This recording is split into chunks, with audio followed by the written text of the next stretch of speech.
Assalamualaikum warahmatullahi wabarakatuh. Perkenalkan nama saya Muhammad Ali Fahmi.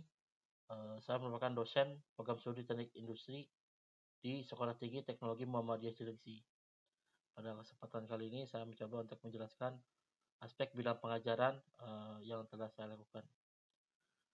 Di STM, saya mengampu beberapa mata kuliah yaitu yang pertama adalah perancangan organisasi, yang kedua evaluasi kinerja, ketiga adalah proses manufaktur, dan keempat adalah pemodelan sistem.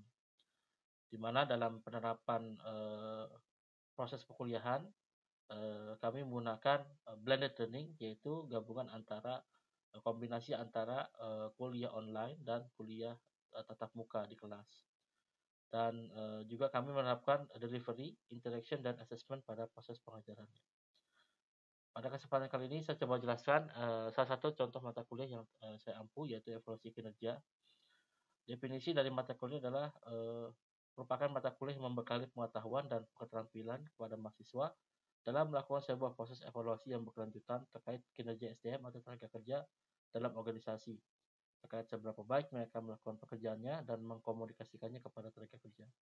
Topik dalam evaluasi kinerja terkait dengan beberapa hal. Satu, yaitu prinsip dasar manajemen kinerja, siklus manajemen kinerja dan dampak penerapan yang buruk bagi organisasi. Yang ketiga, kaitan manajemen kinerja dengan strategic goals. Dan keempat, proses perencanaan dan pengembangan kinerja. Yang kelima, penerapan sistem evaluasi kinerja. Capaian pembelajaran mata kuliah yang diharapkan dari mata kuliah yaitu ada 3. Yang pertama adalah mahasiswa menguasai pengetahuan tentang prinsip, karakteristik, proses, dan siklus dari evaluasi kinerja dan manajemen kinerja yang efektif. Yang kedua, mahasiswa mampu merancang tahapan sebuah instrumen evaluasi kinerja yang terarah dengan strategi goal organisasi. Yang ketiga, mahasiswa mampu melakukan evaluasi dari penerapan sistem evaluasi kinerja. Baik, kita mulai kuliah malam ini. Assalamualaikum warahmatullahi wabarakatuh.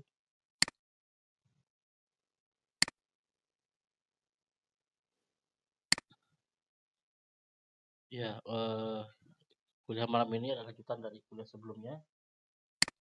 Nah, ini sudah muncul kah?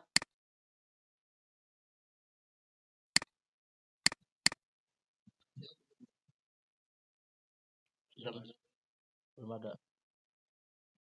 Coba tunggu sebentar. Muncul ya. Baik, baik. Eh, kuliah malam ini kita bahas masalah dampak ya dari manajemen kinerja dan gagalnya pada saat diterapkan ya di organisasi. Baik, learning objektif malam ini diharapkan Anda mampu menjelaskan bahaya manajemen kinerja yang buruk, penerapan manajemen kinerja yang buruk bagi organisasi. Outline malam ini ada study case, kemudian 2 komponen manajemen kinerja, kerugian dari sistem manajemen kinerja yang buruk, hubungan dengan antara manajemen kinerja dengan HRM ya. Baik, misalkan ada kasus pada ini sering terjadi di dunia nyata ya. Contohnya misalkan pencapaian target ya, penjualan tutup tahun ini tidak tercapai, kemudian pertanggungjawaban akhir tahun, alokasi anggaran, pengajuan untuk tahun depan, kemudian tugas menanggapi panggilan keluhan telepon dari pelanggan, serta mengawasi kelompok sales dan staff ya. Dan umumnya ini terjadi di akhir tahun gitu ya. Tapi di HRD si sel ini dia belum menerima ulasan dari kinerja untuk 10 karyawan ya yang akan jatuh tempo pada akhir tahun fiskal. Nah, dari sudut pandang si Sally, HRD staff ini adalah tidak ada gunanya mengisi formulir yang tampak gak berarti karena semuanya sibuk terhadap penjualan, target penjualan, kemudian pertanggungjawaban akhir tahun kaitan dengan anggaran, kemudian keluhan pelanggan ya. Kemudian semua yang dia tahu tentang kinerja itu didasarkan pada angka penjualan gitu ya. Terkadang pemikiran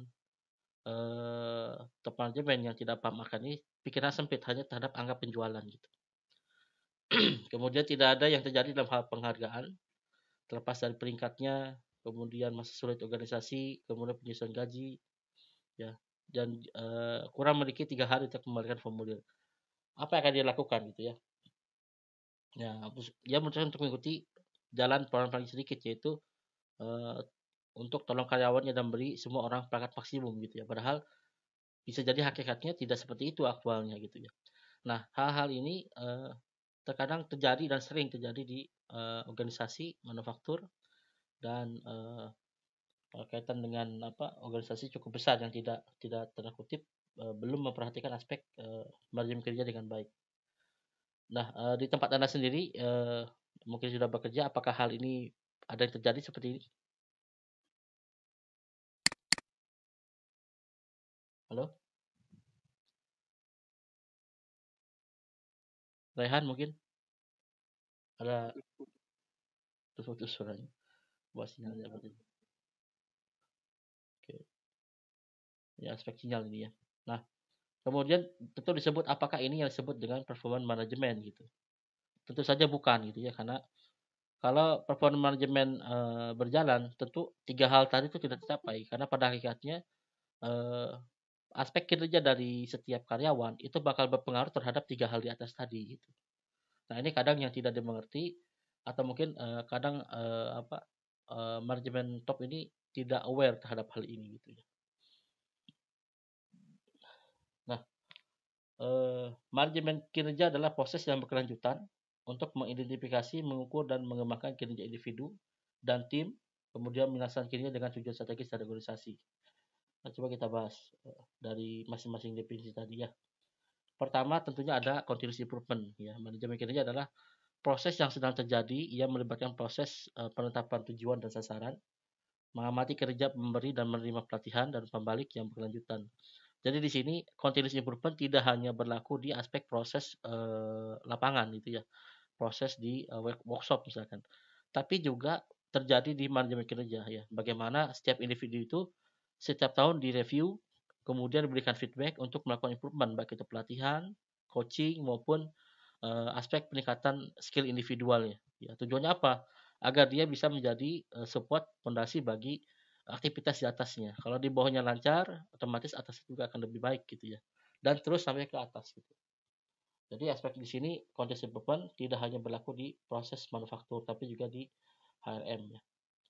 Kemudian alignment dengan strategic goals ya.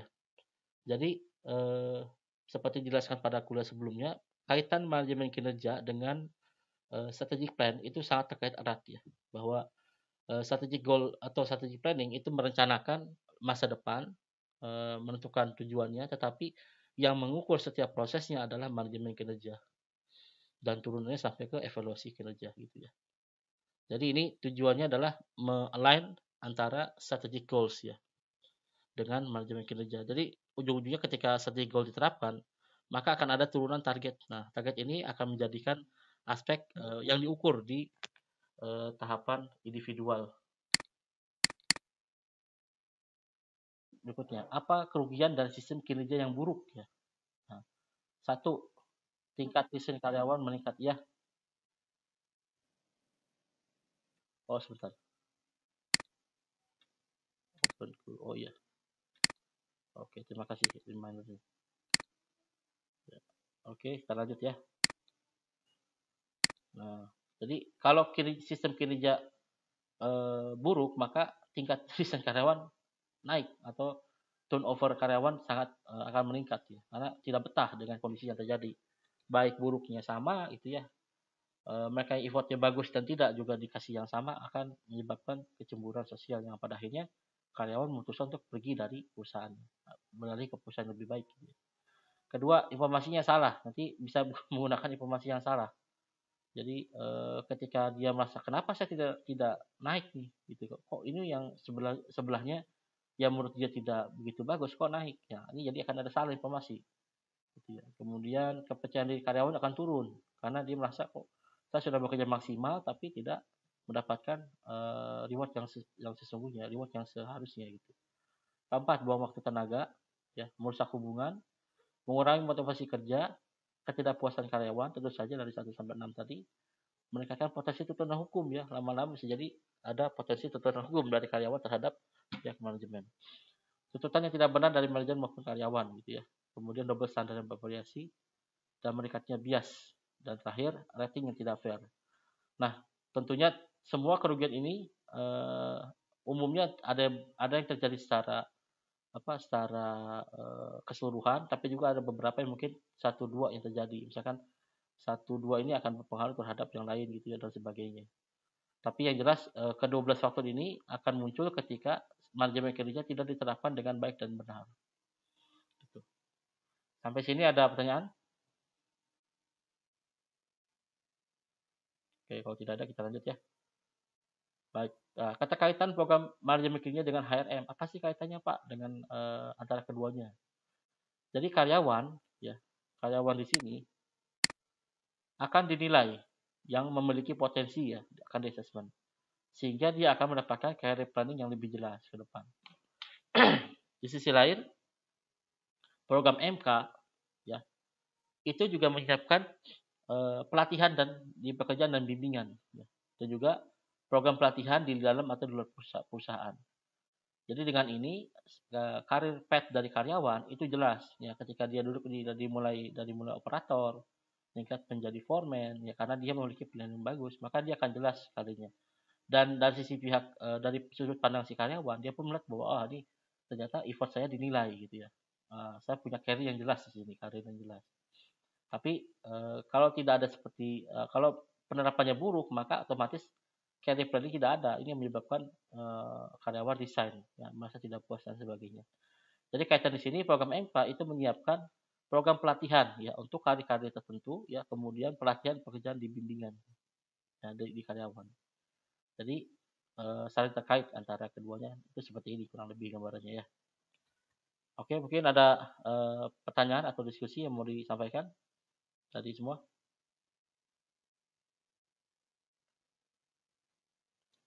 Tidak ada? Oke, oke belum ya. Oke, baik. Nah, tujuan penilaian. Nah, tentunya ada 7 ya, tujuan penilaian, yaitu kenaikan berkala, input sistem insentif dan remunerasi, kemudian perencanaan karir yang jelas ya, umpan balik atau komunikasi atasan bawahan, kemudian program diklat dan mendiagnosis masalah organisasi. Jadi tujuan dari penilaian atau evaluasi kerja adalah ketujuh hal ini gitu. Maka sangat penting ya bagi organisasi untuk melakukan penerapan manajemen kerja yang baik dan benar. Nah, kata si Scott Adam ya, performance review itu bisa dilihat sebagai interaksi positif antara pegawai dan atasannya gitu ya. Kalau dalam ini adalah coach ya, pelatih ya dan timnya ya, anggota timnya. Pelatih akan melihat performa dari setiap anggota sepak bola tersebut, kemudian memberikan analisa dan feedback gitu ya.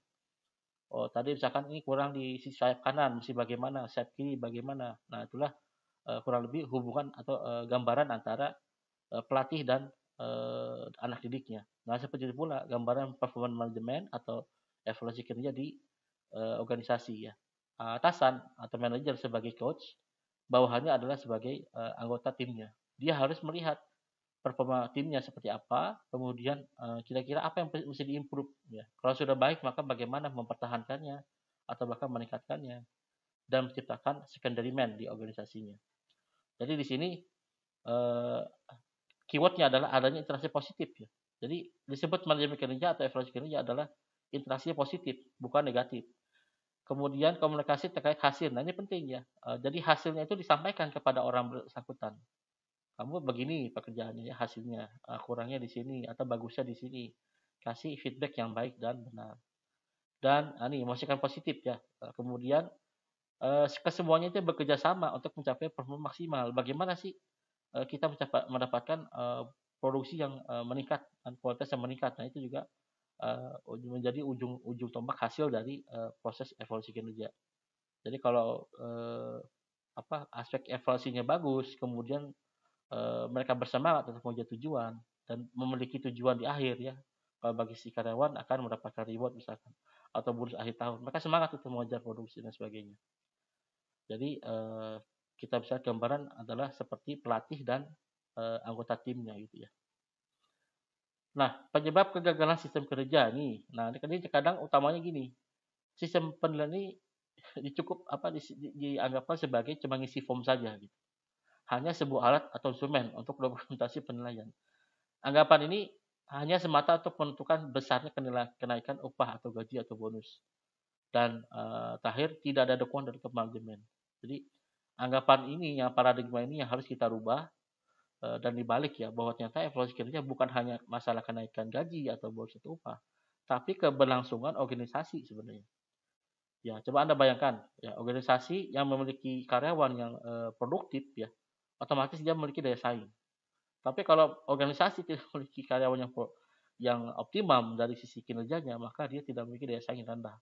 Sorry, tidak memiliki daya saing yang bagus. Contohnya misalkan keterlambatan dari pengiriman, kualitas yang buruk, masalah proses dan sebagainya. Tapi kalau kinerja itu di-maintain dengan baik dan benar, gitu ya, otomatis outputnya atau outcome-nya adalah hasil terkait dengan ketahanan daya saing dari organisasi tersebut. Baik, saya coba mau tanya ke Anda sekalian. Ada yang sudah bekerja di pabrik saat ini? Ada yang sudah bekerja di pabrik atau di industri? Sebagai apa? Operator atau foreman? Ada? Egi, kerja di mana Egi sekarang? 12 hari. Availability dari mesin dirawat gitu ya. Kemudian dari sisi absensi, kemudian dari sisi kualitas yang harus dijaga gitu ya. Itu harus objektif.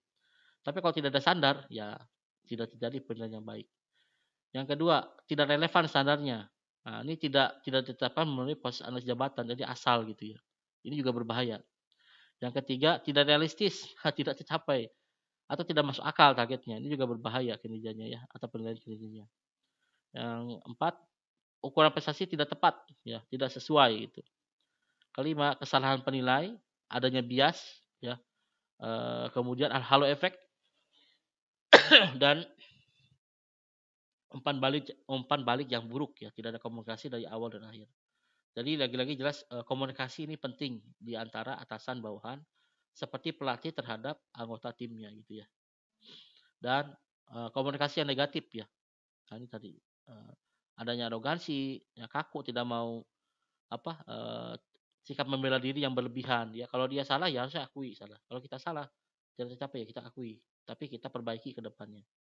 Serta orang yang tertutup atau tidak mau diajak ngobrol misalkan, tidak mau dieksekusi ya dan sebagainya.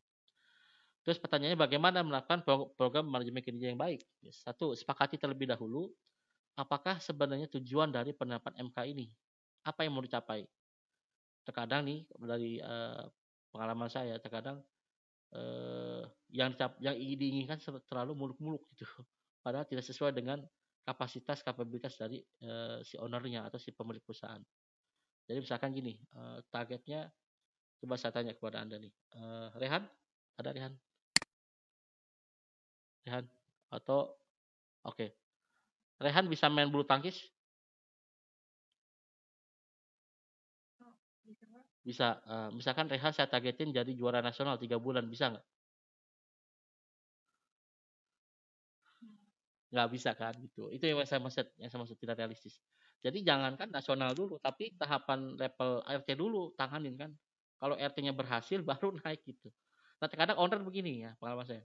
Dia pengen targetnya yang tinggi, padahal tidak melihat kemampuan kapabilitas dari dirinya sendiri, dari organisasi sendiri. Misalkan orangnya belum ready, perlu pelatihan, dananya tidak cukup gitu ya dan sebagainya. Tapi aspek dana sebenarnya masih bisa diakalin gitu ya, masih bisa di nomor dua kan. Yang penting semangatnya jelas dari atasan pengen berubah sama bagaimana dia bisa merubah mindset dari bawahnya tadi ya, dari bawahnya. Jadi misalkan gini, eh, otomatis kan reward punishment harus ada tuh ya. Kata si bosnya kalau tahun besok kecapai salesnya 5M misalkan, saya kasih bonus sekian persen. Nah itu kan salah satu cara tuh ya, satu cara untuk menggugah dari semangat dari karyawan gitu ya. Itu salah satu cara supaya kita kembali.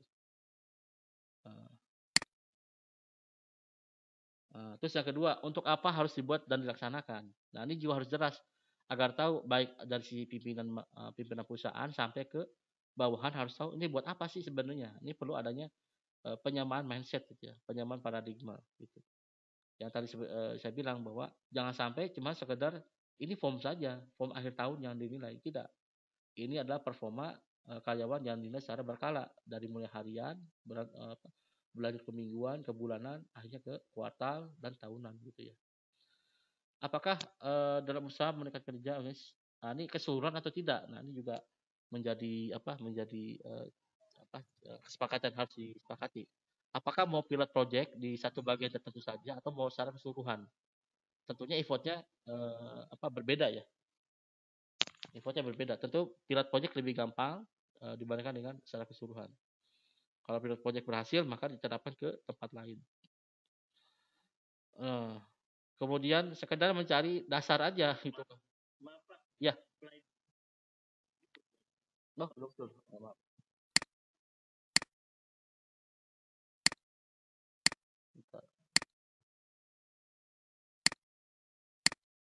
Udah muncul kah?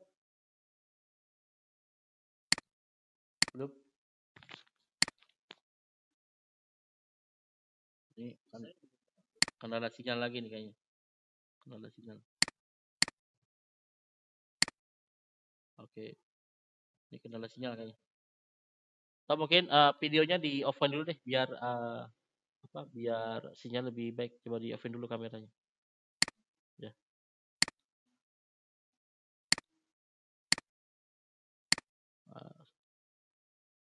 Oke, kita lanjut ya. Halo, mohon maaf ini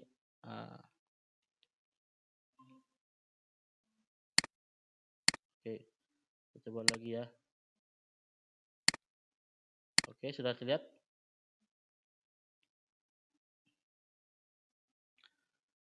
Halo? Oke, ya. Ini kendala sinyal. Oke, nah apakah pimpinan puncak dan seluruh jajaran sudah mendukung penuh? Nah ini yang penting, komitmen dari top manajemen. Tanpa adanya komitmen maka berat atau sangat mustahil dilakukan. Walaupun jalan akan menjadi salah dan menjadi penerapan yang buruk gitu ya. Jadi harus didukung oleh top manajemen dan seluruh jajaran manajemen. Nah, siapa yang inginkan diterapkan MK? Apakah pimpinan, karyawan atau hanya sebagian? Ini biar jelas juga. Jadi biar sama gitu ya. Jadi tidak hanya yang ingin karyawan saja atau hanya SDM saja, tapi harus semua. Dan bila ada memang komitmen dan dukungan semua jajaran, apakah target kinerja perusahaan secara keseluruhan sudah ditetapkan? Ada nggak targetnya? Berarti kan perlu adanya strategic planning. Diketahui dan disepakati gitu ya.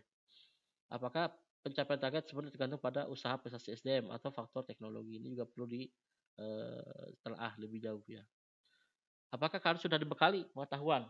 Nah, ini mereka tahu nggak tentang evaluasi kinerja ini gitu ya. Jangan sampai paradigma mereka salah terhadap penerapan ini. Dan keenam, bagaimana penilaian dilakukan? Apa yang dinilai? Dengan kata lain, sistem apa yang harus digunakan? Gitu ya. Jadi ini juga tidak asal comot sistem gitu ya, tetapi harus ditelaah bahwa apakah sistem apa yang cocok dengan budaya dan culture dari si organisasi itu gitu. Sebagian bisa terapkan pakai TPS gitu misalkan dan pakai balance scorecard gitu ya. Tapi ada juga yang mungkin tidak pakai balance scorecard tapi pakai metode lain gitu ya. Misalkan Malcolm Bardich misalkan gitu ya, atau tools lain ya dalam aspek manajemen kinerja dan evaluasi kinerja. Siapa yang nilai gitu ya dalam praktek proses ini, siapa sih yang menilai gitu ya? Apakah cuma atasan saja atau bawahan? Ya, nanti ada penilaian 360 atau penilaian searah dan sebagainya. Nah, persyaratan penilaiannya efektif yaitu relevan, artinya terkait dengan bidang pekerjaannya. Sensitivity, harus cukup peka untuk bedakan mana yang berprestasi dan tidak. Ini perlu dipelajari lebih dalam aspek sensitivity ini. Jangan sampai salah tools dalam mengukur ya. Karena kalau tidak bisa diukur, tidak bisa dikontrol. Tapi masalahnya cara mengukurnya bagaimana gitu yang sensitif gitu. Reliability harus diandalkan, dipercaya, dan bahwa ia menggunakan tolak ukur yang objektif ya. Acceptability berarti diterima baik oleh penilai maupun si ternilai. Tidak hanya yang nilai saja yang menerima, tidak, harus diterima oleh si pihak ternilai gitu ya, dan disepakati bersama. Practicality, jadi aspeknya ini gampang diterapin ya, tidak rumit, tidak belit-belit gitu. Ya, jadi itu kurang lebih persyaratan ya. Ya Rehan. Ada pertanyaan? Maaf ini aspek sinyal lagi nih kayaknya. Oke, saya gini aja ya. Nah, nih. Oke, relevan, sensitivity, reliability, acceptability, dan practicality. Oke, saya itu yang bisa saya sampaikan. Kalau ada yang mau ditanyakan atau diskusikan, silakan.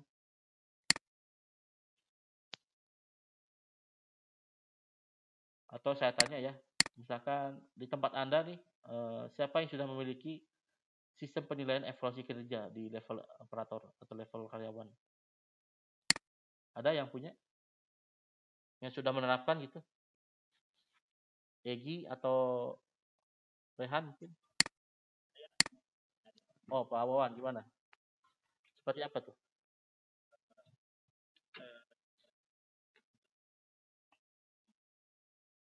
Hmm,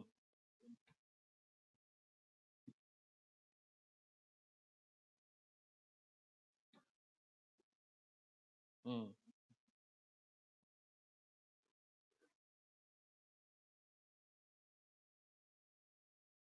hmm, hmm,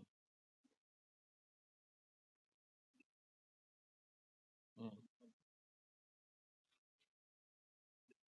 Ya, betul, betul.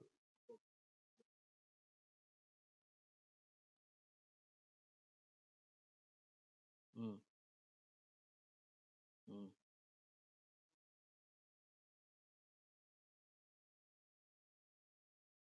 betul, betul. Memang ya, betul. Itu diterapkan sudah cukup lama atau baru-baru ini atau gimana? Oh, oh, hmm,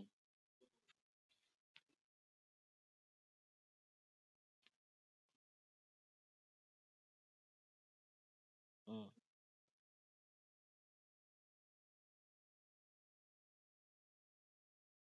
oke. Apakah sudah ada target dari mulai target departemen atau divisi sampai ke atas, ada target-targetnya. Misalkan aspek penjualan atau ada.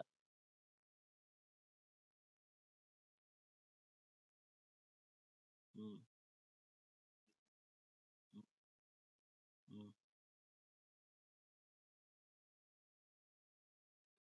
baik, baik. Oke, jadi itu memang ya, memang benar ada perbedaan bobot antara level yang memiliki tanggung jawab terhadap bawahan operator. Tentunya operator lebih taktis ya terkait apa yang dilakukan. Tapi kalau atasan misalkan supervisor atau manajer, dia punya tanggung jawab untuk melit anak buahnya. Jadi itu salah satu penilaian juga ya. Dan ada nggak faktor penilaian masalah cost, misalkan ada nggak faktor cost itu di tempatnya Pak Wawan? Terkait cost ada nggak, misalkan efisiensi biaya ada nggak kayak gitu?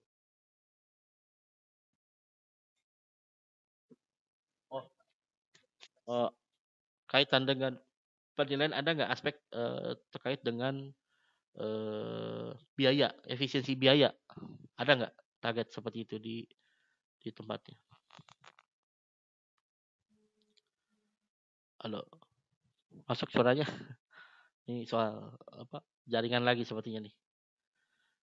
Oke, ada lagi pertanyaan lain? Halo. Oke, jadi ini merupakan awalan ya, nanti pada saat sesi-sesi nanti di akhir eh,